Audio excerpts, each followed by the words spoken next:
Padahal nggak ada yang beli, nggak ada yang jaga juga, hanya ada nama mak warung. Nah itu yang disebut diduga ya.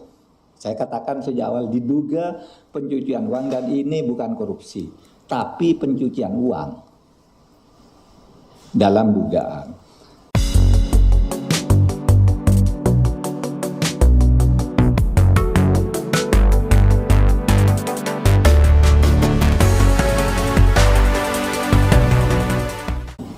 Oke.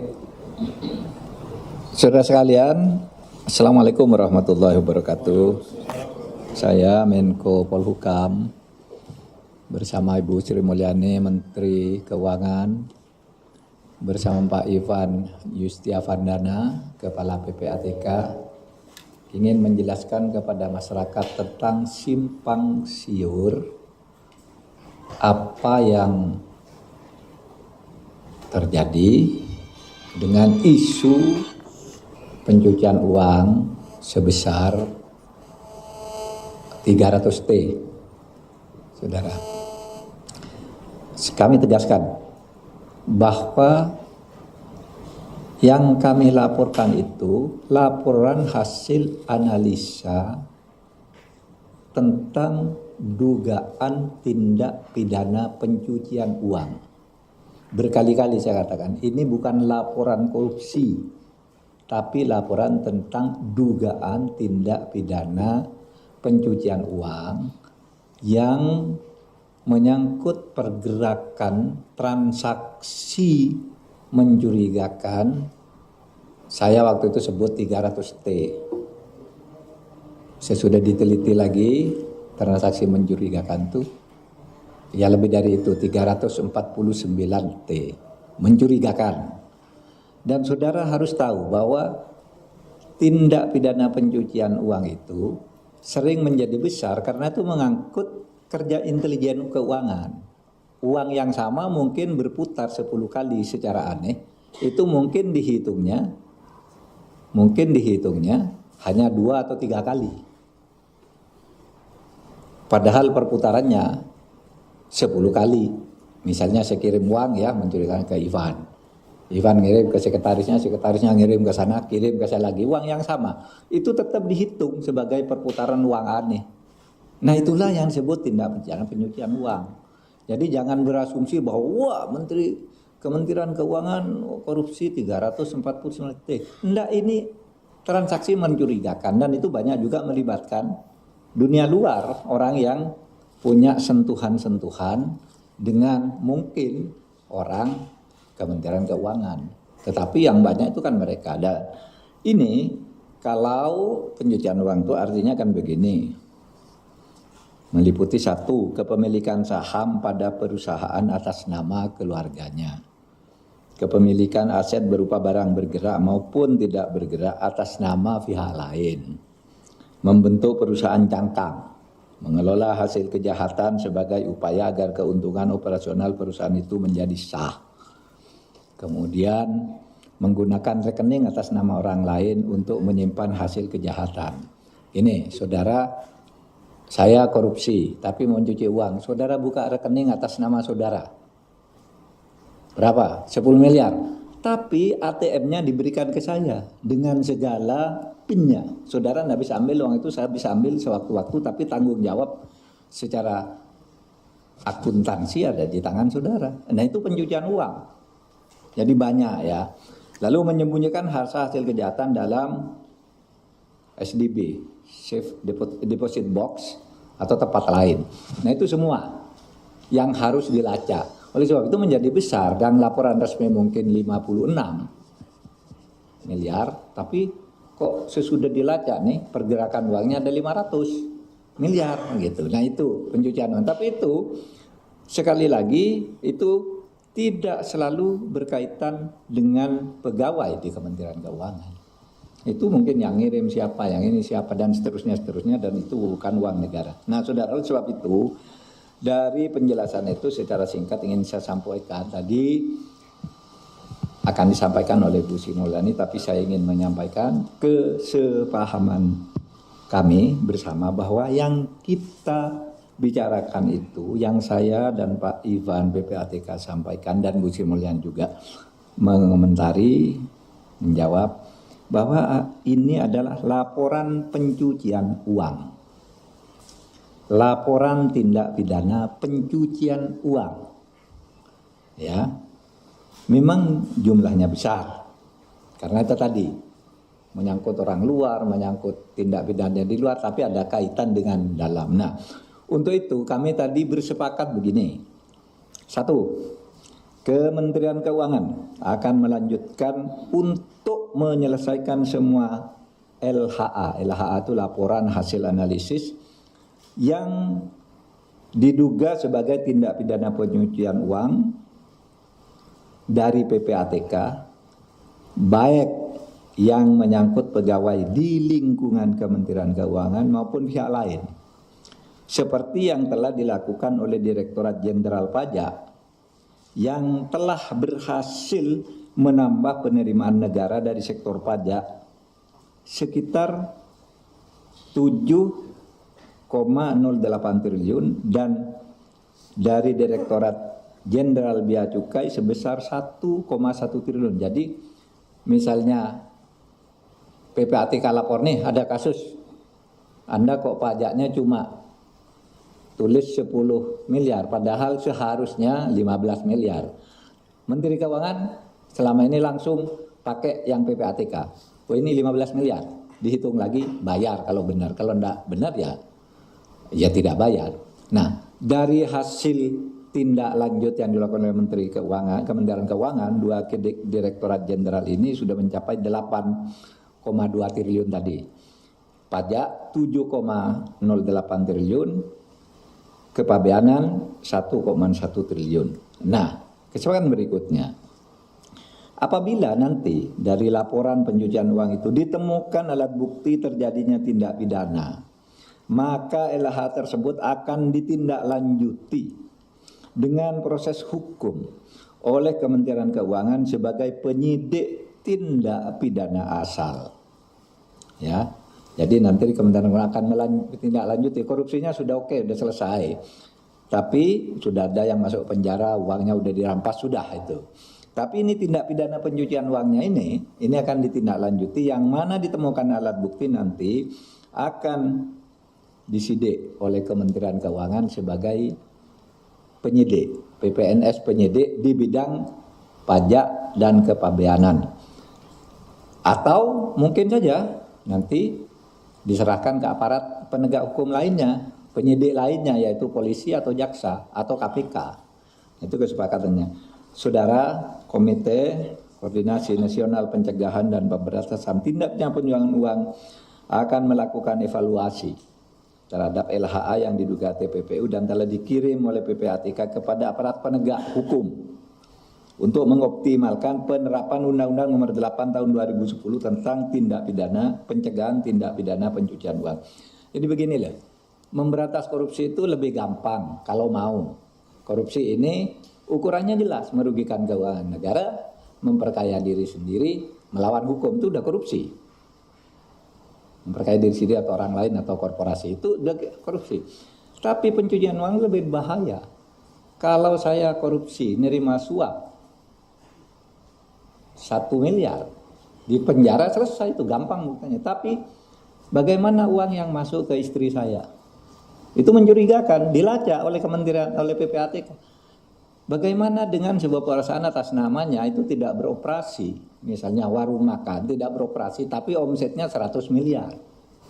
Nah saudara, kita membuat undang-undang tindak pidana pencucian uang itu dalam rangka itu mencari yang lebih besar dari korupsi, karena itu sebenarnya itu lebih besar kalau diburu, bisa lebih besar dari hasil pidana korupsi pokoknya gitu loh.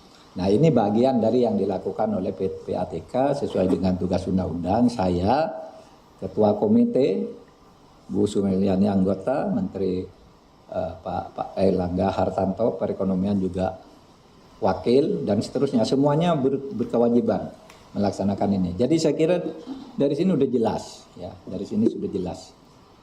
Demikian dari saya persilakan Bu Sri Mulyani untuk menjelaskan lebih lanjut. Silakan, Bu. Terima kasih Pak Menko Polhukam, Pak Mahfud. Pertama saya ingin menyampaikan bahwa selama ini kami Kementerian Keuangan dengan PPATK dan Pak Menko sebagai ketua tim, kita bekerja dan memiliki komitmen yang sama untuk memerangi dan memberantas tindak pidana pencucian uang maupun korupsi.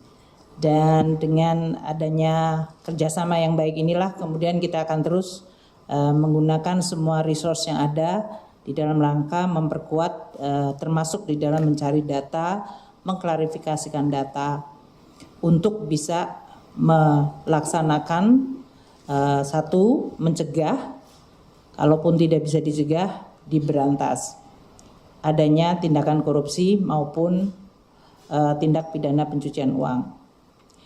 Saya ingin mengklarifikasikan karena berbagai informasi yang memang sudah sangat simpang siur. Satu, Pak Ivan sebagai Kepala PPATK mengirimkan surat kepada Menteri Keuangan pada tanggal 7 Maret 2023. Surat dengan nomor SR 2748 garis miring AT.01.01 garis miring 3 Romawi garis miring 2023. 7 Maret 2023. Surat dari Kepala PPATK ini berisi seluruh surat-surat PPATK kepada Kementerian Keuangan terutama Inspektorat Jenderal dari periode 2009 hingga 2023. Ada 196 surat. Surat ini adalah tanpa ada nilai transaksi. Jadi dalam ini hanya berisi nomor surat, tanggal surat, nama-nama orang yang ditulis oleh PPATK, dan kemudian tindak lanjut dari Kementerian Keuangan. Terhadap surat tersebut, 196 surat, Inspektorat Jenderal dan Kementerian Keuangan sudah melakukan semua langkah. Makanya ini termasuk dari mulai dulu Gayus sampai dengan sekarang. Ada yang sudah kena sanksi, ada yang kena penjara, ada yang dalam hal ini diturunkan pangkat. Kita menggunakan PP nomor 94 tahun 2010 mengenai ASN. Kemudian muncul statement mengenai adanya surat PPATK di mana ada angka 300 triliun. Kami belum menerima. Makanya waktu hari Sabtu saya dengan Pak Menko melakukan statement publik, saya menyampaikan sampai dengan hari Sabtu yang lalu itu kita belum menerima surat dari PPATK yang berisi angka. Pak Ivan baru mengirimkan surat tersebut pada tanggal 13 Maret. Jadi waktu saya dengan Pak Menko menyampaikan di Kementerian Keuangan adalah tanggal 11 Maret. Itu kita belum menerima. Kami baru menerima surat kedua dari Kepala PPATK nomor SR garis miring 3160 garis miring AT.0101 garis miring 3 Romawi garis miring 2023. Di dalam surat ini adalah surat yang tadi 36 halaman, yang nomor 1, yang tidak ada angkanya, yang ini 46 halaman. Lampirannya berisi rekapitulasi data hasil analisa dan hasil pemeriksaan, serta informasi transaksi keuangan berkaitan dengan tugas dan fungsi untuk Kementerian Keuangan 2009 sampai dengan 2023. Lampirannya itu daftar surat yang ada di situ 300 surat dengan nilai transaksi 349 triliun rupiah. Nah, kami ingin sampaikan sebagai berikut. 1. Dari 300 surat tadi, 65 surat adalah berisi transaksi keuangan dari perusahaan atau badan atau perseorangan yang tidak ada di dalamnya orang Kementerian Keuangan. Jadi ini transaksi ekonomi yang dilakukan oleh perusahaan atau badan atau orang lain. Namun karena menyangkut tugas dan fungsi Kementerian Keuangan, terutama menyangkut ekspor, import, maka kemudian dia dikirimkan oleh PPATK kepada kami. 65 surat itu nilainya 253 triliun. Artinya PPATK menengarai adanya transaksi di dalam perekonomian, entah itu perdagangan, entah itu pergantian properti, yang ditengarai ada mencurigakan, dan itu kemudian dikirim ke Kemenku supaya Kemenku bisa memfollow up, menindaklanjuti sesuai dengan tugas dan fungsi kita. 99 surat dari 300 surat tadi ya adalah surat PPATK kepada aparat penegak hukum dan nilai transaksinya 74 triliun. Jadi dalam ini aparat penegak hukum. Sedangkan ada 135 surat dari PPATK tadi yang menyangkut ada nama Kementerian Keuangan, nama pegawai Kementerian Keuangan. Nilainya jauh lebih kecil karena yang tadi 253 plus 74 itu sudah lebih dari 300 triliun. Jadi saya akan memberikan satu contoh supaya media sedikit memahami yang tadi disampaikan oleh Pak Menko secara baik mengenai definisi pencucian uang dan yang disebut transaksi mencurigakan. Satu surat yang sangat menonjol dari PPATK ini adalah surat nomor 205 /PR.01/2020. Dikirimkan pada bulan Mei, 19 Mei 2020, pas tengah-tengah Covid kita. Satu surat dari PPATK itu saja menyebutkan transaksi sebesar 189 triliun 273 miliar. Bayangkan tadi totalnya 340 dan ini satu surat saja 189,273.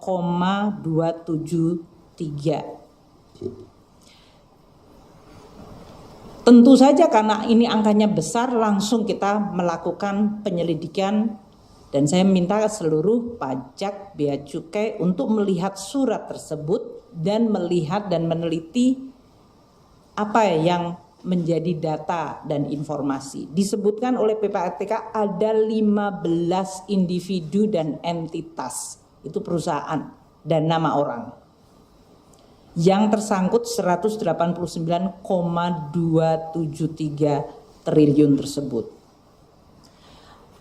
Ini adalah transaksi 2017 hingga 2019 sebelum pandemi. Ternyata sesudah dilihat surat tersebut, satu faktanya dari bea cukai yang menerima surat langsung dari PPATK by hand melakukan penelitian terhadap nama-nama 15 entitas tersebut. Mereka adalah yang melakukan ekspor, import emas batangan dan emas perhiasan. Dan juga kegiatan money changers dan kegiatan lainnya. Bea Cukai kemudian melakukan seluruh penelitian terhadap 15 entitas itu, upamanya import barang emas batangan 326 miliar tahun 2017, naik ke 5,6 triliun, 2019 turun drastis ke 8 triliun. Ekspornya 4,7 triliun, 2017 turun ke 3,5 triliun dan 2019 turun ke 3,6 triliun. Dari transaksi itu kemudian dilakukan penelitian dan kemudian dilakukan pembahasan bersama PPATK. Jadi ini kejadian tahun 2020. Sudah ada follow up-nya, Bea Cukai yang menerima data langsung dari PPATK melakukan penelitian bulan Mei mendapatkan surat, September dilakukan pembahasan bersama PPATK. Ini yang tadi disampaikan oleh Pak Menko, LHA, kemudian dilakukan follow up. Pada saat yang sama, waktu Bea Cukai mengatakan tidak ditemukan di Bea Cukai adanya kecurigaan, maka pajak masuk. Direktorat Jenderal Pajak mendapatkan surat tembusan tadi juga, yaitu yang nomor 205, dan pada saat yang sama PPATK mengirim surat kepada pajak nomor 595. Di dalam surat 595 ini transaksinya lebih besar lagi, yaitu 205 triliun kepada Direktorat Jenderal Pajak. Dan jumlah entitasnya dari 15 menjadi 17 entitas. Maka Bea Pajak melakukan juga penelitian dari sisi pajak dari 2017 hingga 2019. Satu, figurnya pakai inisial SB. Ini di dalam data PPATK disebutkan omsetnya mencapai 8,247 triliun. Data dari SPT Pajak adalah 9,68 triliun, lebih besar di pajak daripada yang diberikan oleh PPATK. Itu pun kita tetap menggunakan data PPATK. PPATK tadi 8,2, pajak 9,6. Karena si orang ini memiliki saham dan perusahaan di PT BSI, kita meneliti PT BSI yang ada di dalam surat dari PPATK juga. PT BSI ini data PPATK menunjukkan 11,77 triliun. SPT pajaknya menunjukkan, ini pajak dari 2017 hingga 19 ya, saya ulang lagi ya, jadi 3 tahun.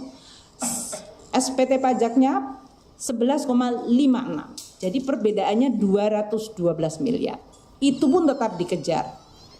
Dan kalau memang buktinya nyata, maka si perusahaan itu harus membayar plus denda 100%.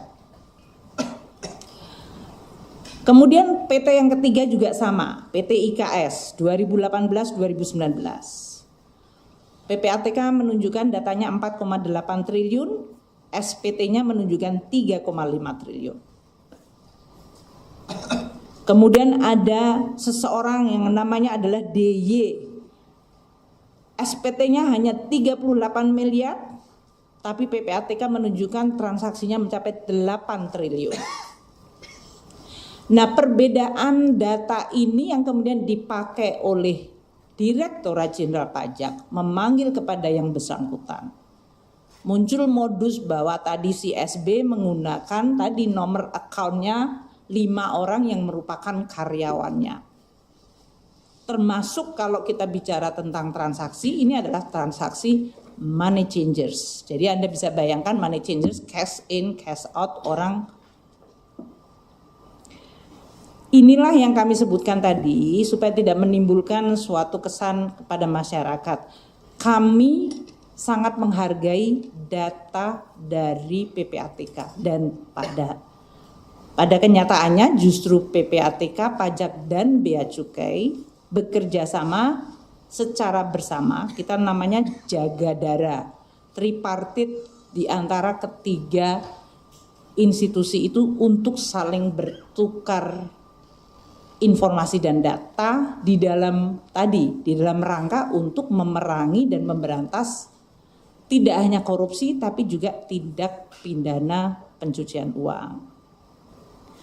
Tadi telah disampaikan oleh Pak Menko bahwa dalam kondisi itu di Kementerian Keuangan, Direktorat Jenderal Pajak sudah dilakukan 17 kasus tindak pidana pencucian uang yang tadi menghasilkan 7,88 triliun rupiah penerimaan negara. Dan Bea Cukai ada 8 kasus tindak pidana pencucian uang yang menghasilkan 1,1 triliun. Nah, surat dari PPATK tersebut yang berkaitan dengan internal Kemenku, katakanlah oknum atau pegawai Kemenku, dari mulai Gayus dulu disebutkan, Gayus itu jumlahnya 1,9 triliun sudah dipenjara. Kemudian ada lagi Saudara Angin Prayitno, itu disebutkan transaksinya 14,8 triliun oleh PPATK, itu juga sudah dipenjara. Aparat penegak hukum melakukan dan menyelidiki dan terus melakukan langkah-langkah dari sisi penegakan hukum. Kami bekerja sama dengan APH dan juga dengan PPATK. Ini untuk menjelaskan kepada publik bahwa Kementerian Keuangan tidak akan berhenti tadi. Bahkan kami secara proaktif minta kepada PPATK untuk menjalankan tugas menjaga keuangan negara. Jadi dalam hal ini, sebagian dari surat-surat dari Pak Ivan kepada kita itu sebetulnya adalah surat yang kami mintakan. Mohon mendapatkan informasi dari PPATK mengenai entitas ini, mengenai transaksi ini. Jadi kita yang aktif. Sebagian lagi adalah dari PPATK aktif menyampaikan kepada kami. Jadi inilah kerjasama yang tadi disebutkan tripartit Jakadara dari Direktorat Jenderal Pajak, Bea Cukai yang dua-duanya memiliki PPNS, yaitu penyidik pegawai negeri sipil, yang tadi disampaikan oleh Pak Menko, kalau ada indikasi tindak pidana asalnya menyangkut tugas dan fungsi dari Kementerian Keuangan, maka akan ditindaklanjuti oleh PPNS di Bea Cukai dan Pajak. Sehingga sama seperti dengan 17 kasus dan 8 kasus tadi, kita bisa merecover. Saya berterima kasih kepada Pak Menko yang memberikan perhatian sangat besar kepada kami Kementerian Keuangan untuk meyakinkan bahwa kita terus menjalankan tugas sesuai dengan komitmen kita. Tata kelola yang baik, memerangi korupsi dan memerangi tindak pidana pencucian uang. Seperti tadi disampaikan, apabila ada bukti baru lagi, adanya data baru, kami akan terus menindaklanjuti. Apakah berhubungan dengan pegawai Kemenku atau tidak, dua-duanya tetap sama. Kalau dia berhubungan dengan pegawai Kemenku, maka kita akan lakukan tindakan tegas sesuai dengan peraturan pegawai negeri yang sudah diatur. Apabila tidak menyangkut kami, tapi itu adalah menyangkut pendapatan negara, kami akan melakukan pengejaran sehingga hak keuangan negara bisa kita jaga. Apabila dia menyangkut korupsi atau yang lain dengan aparat penegak hukum, kami juga akan bekerja dengan aparat penegak hukum. Itu yang kita akan sampaikan kepada seluruh publik. Tentu sebagian dari data-data nanti Pak Ivan bisa menyampaikan, namun tadi yang saya ingin memberikan ilustrasi dari 345, 189 hanya satu surat dan saya sudah sampaikan cukup detail bagaimana karakter dari informasi dan penanganan dari Bea Cukai maupun pajak terhadap informasi PPATK tersebut. Terima kasih Pak Menko dan terima kasih kepada seluruh media. Cukup ya. Ya. Makasih Bu ya. Sampai lagi. Pak, bisa boleh nanya Pak? Terima kasih banyak. Ya. Tanya jawab. Pak, tanya jawab Pak. Tanya jawab. Pak, tanya jawab Pak. Tanya jawab Pak.